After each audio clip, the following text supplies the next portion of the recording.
Hello all you lovely people and welcome to another video of mine. In today's video, we're going all the way back to Dying Light. This is the first game, not the Beast.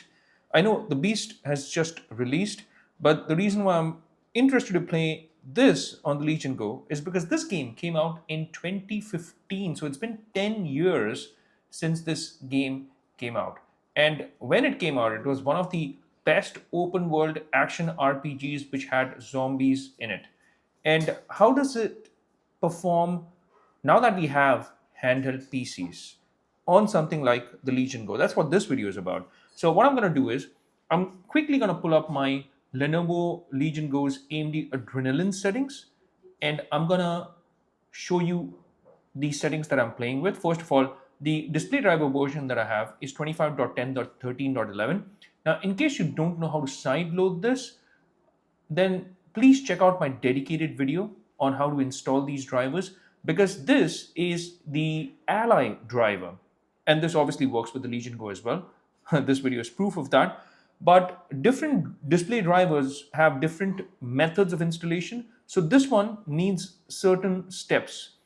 And my video covers all of that. So feel free to check that video out. But what we're going to look at is Dying Light the Beast. And sorry, not Dying Light the Beast, Dying Light the first part, not the Beast. I apologize. So we're going to open that up and we're going to enable AMD's fluid motion frames. Search mode, we're going to keep it on high, and we're going to keep it on quality in terms of performance. I'm going to disable Radeon Chill and I'm going to enable anti-lag. I'm going to enable Radeon Super Resolution in this case. Let's do a simple enabled. Yes, okay. And the sharpen effect, we're going to keep at 75%. Actually, let's take it up to 80%, okay? So let's do an 80% sharpen effect. All right. Now here, multi-sampling is the anti-aliasing method. Morphological anti-aliasing, we're going to turn it on. Anisotropic filtering, we're going to turn it on and keep it at 2x. The texture filtering quality, let's take it up to performance. Surface format optimization, we're going to enable that as well.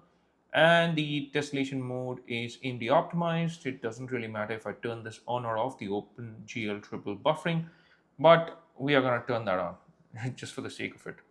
Okay, so these are the settings that I'm playing with in terms of AMD Adrenaline. Now what's left is to get into the game and show you my in-game settings. So let's quickly dive into that. Okay, now when you log into the game now, you also have an option of buying Dying Light the Beast. Obviously, I have to buy this. And in case you want me to make a video on Dying Light the Beast, please let me know in the comment section. But today I'm going to get into the first game. So let's quickly jump into that. Again, if you want me to make a dedicated video on Dying Light the Beast, let me know in the comments section. Now, it's incredible that this game, the first part that is, came out in 2015. So that's incredible. It's almost 10 years old. That's fine. All right, so we're just gonna get into options. There would not be a lot of settings here, I reckon. So I'm gonna be playing in 16:10 aspect ratio and in 800p. Texture quality, everything we can just dial up to high because this is an old game. So there are no frame generation options from within the game, and none of that is on, by the way. Motion blur, I'm just going to turn it off. Anti-aliasing is on. Film grain effect, I'm going to turn that off. I don't like film grain. Chromatic aberration effect, we're going to turn that on, okay, or leave it on rather. So as you can see, I'm playing on the high graphic quality preset. Yes. Now I want to show you how this is tracking in terms of performance. So let's open up that Legion Space tracker. 800p, 144 Hertz. Let's start tracking everything. And as far as the TDP is concerned, it's the performance TDP that I generally play on.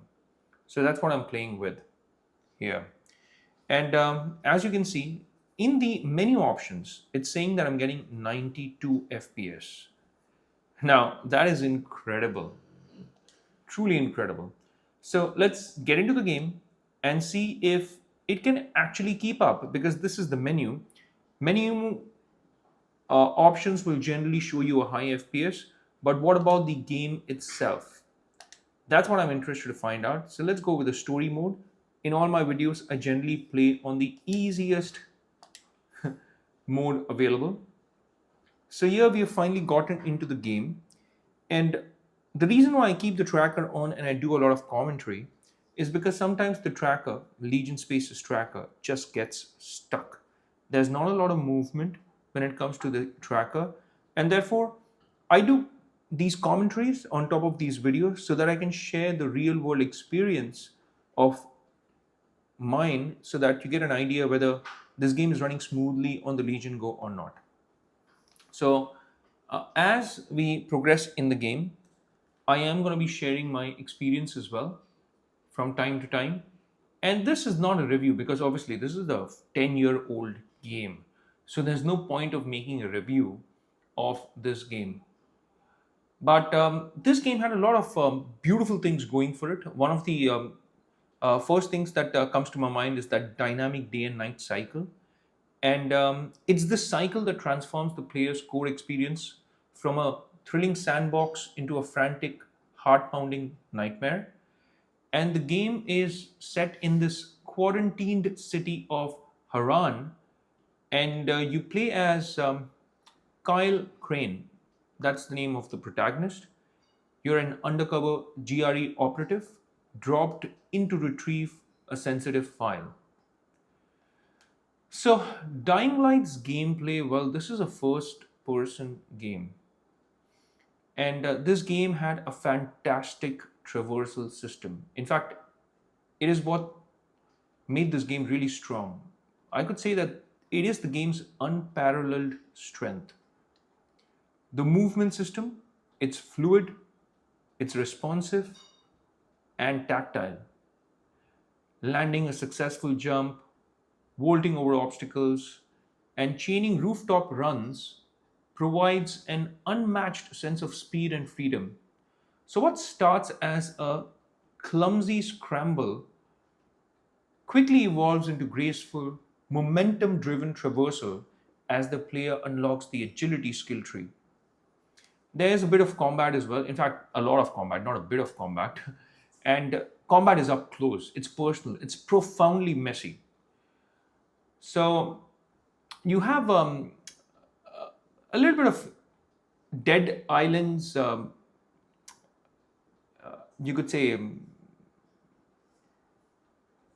inspiration, not exactly inspiration, a mix of Dead Island thrown in there is what I would say. So the melee system, it utilizes weight, it utilizes physics, and it makes every swing of a pipe or axe feel impactful. You will see that later on in the game. Of course, this is just the start of the game. And the frequent breaking of weapons is a core survival mechanic.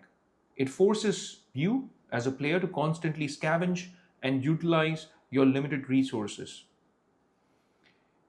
And as far as the game's arc is concerned, well, early fights are desperate and terrifying. You grow, I mean, as you progress in the game. So the arc definitely shows a lot of growth for you as a player, for you as a person. And by the late game, having unlocked skills like the dropkick and powerful elemental weapons, the player truly feels like an unstoppable superhuman force against the infected. So this game, I think, was way ahead of its time in terms of the dynamic day and night cycle, even the world design and the content here. I mean, you are in Harran, right? This is this fictional Turkish city, and it's brilliantly constructed as a parkour playground. The two major zones, the vertical densely packed slums and the more urban traversable old town, constantly reward vertical movement and exploration. There was the DLC as well. So there was a major expansion, the following, and it's often considered the game's true second half. It introduces a massive rural map and dune buggies, shifting the dynamic to vehicular combat and exploration and providing a necessary narrative extension with a powerful alternate ending. So that was there as well. So let's get into the game. I was getting a little carried away with what the game was about. And speaking of what the game was about, I think The main narrative, well, it was not very strong, but it did add to the overall game. I mean, as a protagonist, Kyle Crane is functional, but I think very generic protagonist. They played it safe when it comes to the protagonist. The core story here is your mission to infiltrate the quarantine, deal with the, um, I think, the warlord, and ultimately find a cure, which is your standard B movie type fare. The climax and moral choices are often simplified or rushed. Yeah, look at the game. This looks brilliant, guys. So I think the FPS tracker of Legion Space is stuck, but does the game feel bad? No, it doesn't. It feels super smooth, guys. And although I'm playing at 800p, let me tell you that we are playing at this resolution on a small screen like the Legion Go's 8.8-inch screen. Well, for handheld PCs, it's pretty big, but it's still small. And given that it's an 8.8-inch screen, everything does look fantastic. It looks sharp. There are no jaggies. There are no aliasing issues. It really is performing very well. Even the characters, I mean, you can take a look at the characters and you can tell that they put in a lot of heart, time, resources, and their efforts to make sure that they give a very polished product. That is why this game was loved by so many. And it still is. I mean, this is a classic. You could move around the world, you can interact with people, so there was this narrative element as well. And the characters, even the side NPCs, they're designed pretty well, as you can see. The interactions are pretty standard fare, so nothing extraordinary there. But hey, there's still that option, yeah? And it looks absolutely brilliant, guys. Let me just increase the brightness of the screen in these dark areas, because these dark areas definitely require more information here. And let me also increase the ISO a bit if I can. Let's move over to, yeah, I think this is good. When we finally head out, that's where I would probably need to dial the ISO down. But now, as you can see, the tracker, well, it moved for some reason. And now it's even gone beyond that 90 FPS mark. It's now gone to over 104. Guys, I'm telling you, this game looks incredible for a game which is almost 10 years old. If you show this game to somebody, it's tough to believe that this has been out for almost a decade now. So it still looks good, it still looks up to date. And that's a good sign, eh? That is definitely a good sign. I think I have to go up. Yep. Room 190. There you go. There's the boss. Let's enter this and let's finally get to see the boss. 104 FPS, guys. Incredible. So these areas, I mean, these are the areas where the brightness, well, it kind of impacts the recording because some areas are just overexposed. I mean, that's the nature of my camera here, and I'm recording on my mobile phone. Considering that I'm recording on a mobile phone, I think it's doing an okay job. What do you guys think? Please let me know in the comment section. I use various devices. Right now I'm recording on my Sony Xperia phone, but I also have my Samsung phone that I record on. I record on my Insta360 Ace Pro and finally my DJI Pocket 2 as well. These are some of the devices that I use to record these videos. This one, well, this one is on my Sony Xperia and I use it quite a lot. Well, right now it is doing a fantastic job. Let me just skip this cutscene. In fact, there are quite a lot of these cutscenes in the beginning, at the start of the game, that is. But overall, guys, I mean, just take a look at it. Can I go out? Yes, I can. And take a look at what is in front of you. Guys, this game truly was brilliant to look at. I mean, these indoor environments, they're running so smoothly. I'm sure when you head outside, there is going to be a struggle. I think so. I mean, it's definitely not going to give me 100 FPS. So I need to go to the 13th floor. Let's head down again. I think I need to go to the lift. As far as I remember,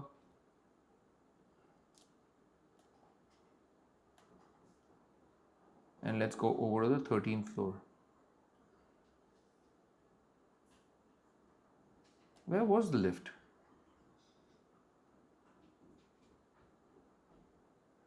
I have forgotten where the lift was. Is the lift on top? Let's see. Maybe it is. Oh, this is blocked. I think I have to go to the lift from here, if I'm not wrong. I have forgotten. It's been quite some time since I played this game. Yep. I have to go to the 13th floor.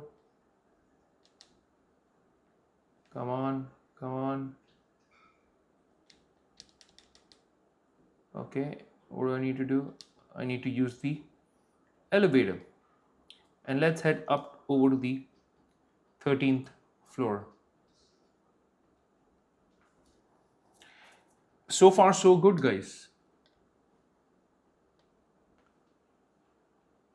In terms of the story, I think what shines the brightest is the environmental world building that they have done. There are also a lot of side missions that you get to play. And what that does is it connects you to the survivors in the tower. So it emphasizes on the day-to-day struggle and the desperation of the human factions. It just makes the overall experience a little more immersive.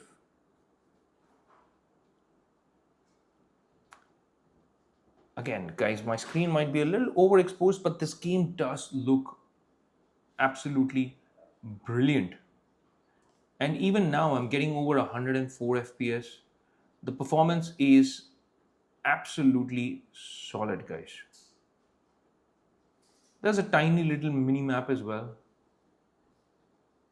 on top. Let's pick up that torchlight, can I? Nope. Okay, do I need to go in here? Yes, let's open this. There was a... Okay, bye-bye. Let's open this. All right, buddy, I'm here to save you. Let's go, go, go. But overall, guys, even the character animations and the character designs of the NPCs, even they are pretty good. That tells you how good the quality of a game is. If the NPCs have a variety, if the NPCs look different and not the same. Okay, so I remember trying to get something for this guy. Yeah, something like maybe a band-aid or something. Nothing's here. Ooh, look at this. Oh, and look at that outside.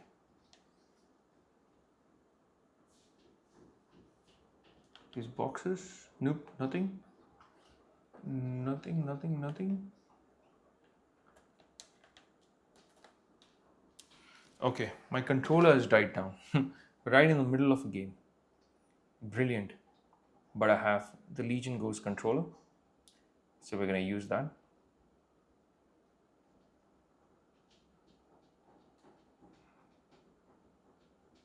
Okay. Hey buddy, I'm going to help you. Don't worry. I'm going to come back, all right? Just hang in there.